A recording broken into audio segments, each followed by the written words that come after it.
DC just dropped a teaser for a villain most people could care less about.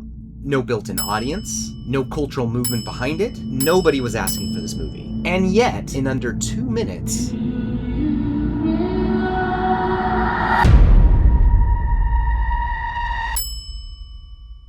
they made us genuinely afraid of him. I want to talk about exactly how they did that, because the editorial choices in this teaser are precise. And if we study them, we will cut better trailers.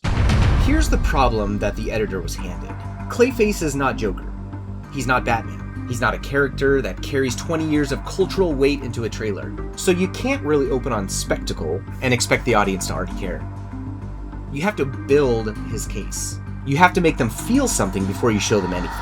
That is a completely different editorial problem than most superhero trailers face. And the way they solved it starts with the very first cut. Notice what they did there. They did not open on a monster. They opened on a man, broken in a hospital bed. The first image you see is bandages, not a face. That is an intentional editor choice. They are withholding information from you on purpose. Your brain immediately starts asking the question, what happened to him? How bad is it under there? The editor answers that question with visuals, not dialogue. The chemicals being pumped in, the way his body reacts. You understand exactly what is happening to this person without anyone saying a single word. That is efficient editorial storytelling. Every frame is doing work. Now I want to stop on something specific because this kind of cut is something that when you're watching it casually, you might miss it. That is called a match cut, and it's doing something really specific emotionally here. A match cut connects two images by shape, movement, or composition. And what it tells the brain are these two things are the same thing. In a narrative sense, it's saying the man you see at the beginning and the monster you're about to see are not two different beings. They are one continuous person. This matters for this trailer specifically because the entire emotional architecture is built on sympathy.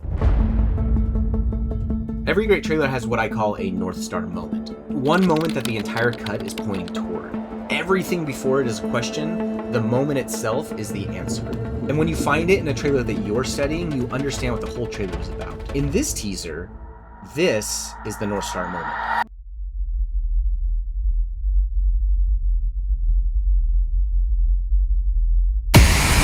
That image works on 3 editorial levels, and I want to be specific about each one.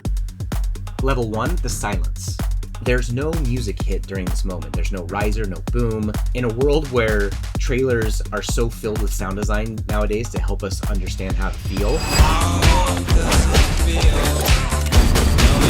this editor chose to use silence. That is a massive editorial choice. And it works because silence in a trailer creates a vacuum that your brain immediately fills. See, Murch understood this perfectly. The audience's imagination is always more disturbing than what you can put on screen.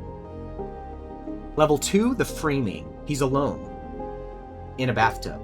It's intimate and mundane in the most horrible way. This isn't a monster who's destroying the city. This is a man by himself in a private moment, and he's destroying himself.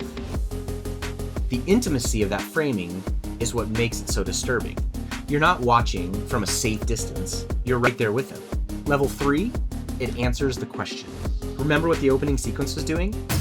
Building a question. What happened to him? How bad did it get? The bathtub answers it. That is the job of the North Star moment. It doesn't just create a memorable image. It resolves the entire emotional tension that the trailer has been building. When you're building your own cuts, find that question first.